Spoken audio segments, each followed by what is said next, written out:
everyone, Assalamu alaikum. I am Atiq Faiz and you are watching my YouTube channel.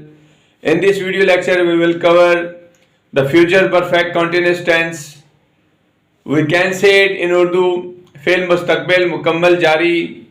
पहचान इसकी ये है कि अगर उर्दू फ़िक्रात के आखिर पर ता रहा होगा, ती रहे होगी, ते रहे होंगे वगैरह आ जाए तो ये जो उर्दू के फ़िक्रात होंगे वो definitely future perfect continuous tense यानी कि फ़िल मुस्तक़बिल मुकम्मल जारी के होंगे।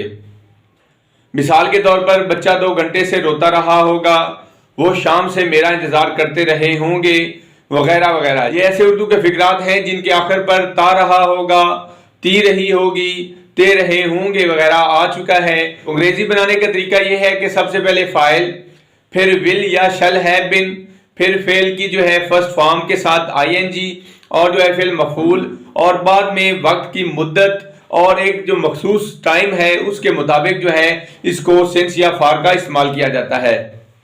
तो मिसालें इसकी हम यूँ लेते हैं, बच्चा 2 घंटे से रोता रहा होगा। तो देखिए यहाँ पे एक वक्त को भी जो है शो किया गया है। The child will have been weeping for 2 hours, वो शाम से मेरा इंतजार करता रहा होगा। He will have been waiting since evening. यहाँ पे जो एक फर्क है वो ये है कि 2 घंटे जो है एक मुद्दत को शो कर रहा है और जो शाम है एक मखसूस वक्त को जो है वो शो कर रहा है। तो जो मखसूस वक्त होता है वहां पे सिंस लगाया जाता है और जो एक मुद्दत होती है, एक जो दौरानिया होता है वक्त का, उसके साथ जो है फार का इस्तेमाल किया जाता है। वो 10 मिनटों से नहा रहा होगा। He will have been taking bath for 10 minutes. In this slide we will cover the negative sentences of future perfect continuous tense. फ़िल मुस्तक़बिल मुकम्मल जारी के मनफी फ़िक्रात। उर्दू के ऐसे फ़िक्रात जिनमें अगर काम का करना या होना नफ़ी या ना की हालत में पाया जाए, यानी कि जो काम हो रहा हो उसमें ना की हालत पाई जाए, यानी कि काम का ना होना पाया जाए, तो ये जो फ़िक्रात होंगे वो मनफी फ़िक्रात कहलाएंगे। मिसाल के तौर पर बच्चा 2 घंटों से नहीं रोता रहा होगा, वो 10 मिनटों से नहीं नहाता रहा होगा। तो यहाँ पे देखें वक्त को भी शो किया जा रहा है, मुद्दत को भी शो किया जा रहा है और यहाँ पर ना की हालत भी पाई जा रही है और फिक्रे के आखिर पर जो है ता रहा होगा, ती रही होगी, ते रहे हों वगैरह भी आ रहा है। तो ये जो फिक्रात होंगे वो डेफिनेटली जो होंगे वो फिर मुस्तक़बिल मुकम्मल जारी के नेगेटिव सेंटेंसेस होंगे। इनको अंग्रेजी में कन्वर्ट करने का तरीका ये है कि सबसे पहले फाइल, फिर जो है विल या शैल नॉट हैव बिन, यानी कि जो नॉट है वो विल या शैल के बाद लगाया जाता है, बाद में हैव बिन का इस्तेमाल किया जाता है। फिर फेल की फर्स्ट फॉर्म के साथ ING, फिर मफूल और बाद में सिंस या फॉर का इस्तेमाल किया जाता है। कुछ मिसालों के जरिए हम इसको ट्रांसलेट इनटू द इंग्लिश करते हैं। बच्चा 2 घंटों से नहीं रोता रहा होगा। The child will not have been weeping for 2 hours, वो 10 मिनटों से नहीं नहाता रहा होगा। He will not have been taking bath for 10 minutes, तुम सुबह से वर्जिश नहीं करते रहे होगे। You shall not have been taking exercise since morning. तो यहाँ पर देखिए जो हमने नॉट का इस्तेमाल किया है वो हमने विल या शैल के बाद किया है, तो उस बाद में जो है हैव बिन फेल की फर्स्ट फॉर्म सिंस या फॉर का इस्तेमाल किया है।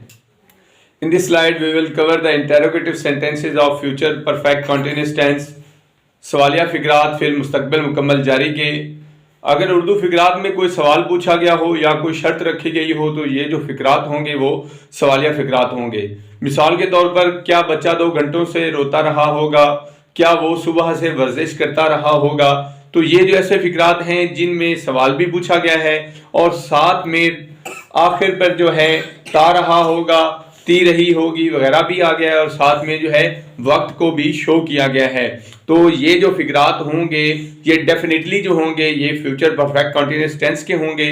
तो अंग्रेजी बनाने का तरीका ये है कि सबसे पहले विल या शैल, ये हेल्पिंग वर्ब्स किसी भी फिक्रा में हम जब स्टार्ट में लगा देते हैं तो वो जो सेंटेंस होता है वो सवालिया यानी कि इंटरोगेटिव सेंटेंस बन जाता है। तो सबसे पहले शैल या विल को लगा दिया जाता है, फिर जो है फाइल, बाद में हैव बिन, बाद में फेल की फर्स्ट फॉर्म के साथ ING और फिर जो है मफूल और बाद में फार या सिंस का इस्तेमाल किया जाता है। तो आइए हम कुछ एग्जांपल्स के जरिए इसको क्लियर करते हैं। क्या बच्चा 2 घंटों से रोता रहा होगा। Will the kid have been weeping for 2 hours. तो यहाँ पे देखिए एक मुद्दत को शो किया गया है तो यहाँ पे हमने फॉर का इस्तेमाल किया। क्या वो सुबह से वर्जिश करता रहा होगा। Will he have been taking exercise since morning. तो यहाँ पर देखिए एक स्पेसिफिक टाइम जो है सुबह या शाम ये जो मखसूस वक्त होता है इनके लिए सिंस का इस्तेमाल किया जाता है। क्या तुम 2 घंटों से मेरा इंतजार करते रहे होगे? Shall you have been waiting for me for 2 hours. तो डियर व्यूअर्स, ये जो तमाम तर टेंस था, इसके जो तमाम तर नेगेटिव, पॉजिटिव या इंटेरोगेटिव जो सेंटेंसेस थे उनमें हमने विल या शेल और हैव बीन का इस्तेमाल किया और फेल की फर्स्ट फॉर्म के साथ आईएनजी का इस्तेमाल किया। बस इसमें जो है अकॉर्डिंग टू द सेंटेंस, यानी कि नेगेटिव सेंटेंस है तो उसमें नॉट का इस्तेमाल कर दिया, अगर इंटेरोगेटिव सेंटेंस है तो उसमें हमने विल या शेल को स्टार्ट पे लगा दिया। तो आई होप आप लोगों को इस बारे में कोई कन्फ्यूजन नहीं हुई होगी। If you have any confusion then comment section में कमेंट कीजिएगा, अपनी प्रपोजल और अपनी विश का इजहार कीजिएगा, ताकि जो है नेक्स्ट वीडियो में आप लोगों की विश और प्रपोजल के मुताबिक अपलोड कर सकूं। तो डियर व्यूअर्स, ये था लास्ट टेंस जो कि हमने पूरी एक टेंस सीरीज स्टार्ट की थी। तो नेक्स्ट जो वीडियो होगी वो इंशाल्लाह आप लोगों के साथ जो डिस्कस करूं वो इंशाल्लाह एक्टिव वॉइस और पैसिव वॉइस होंगे। हम इस जो है अगली जो वीडियो होगी वो एक्टिव वॉइस और पैसिव वॉइस जो होंगे उनकी सीरीज पर मुश्तमिल होगी। तो dear viewers, remain with me, मिलते हैं नेक्स्ट वीडियो के साथ। तब तक के लिए अल्लाह हाफिज, पाकिस्तान जिंदाबाद।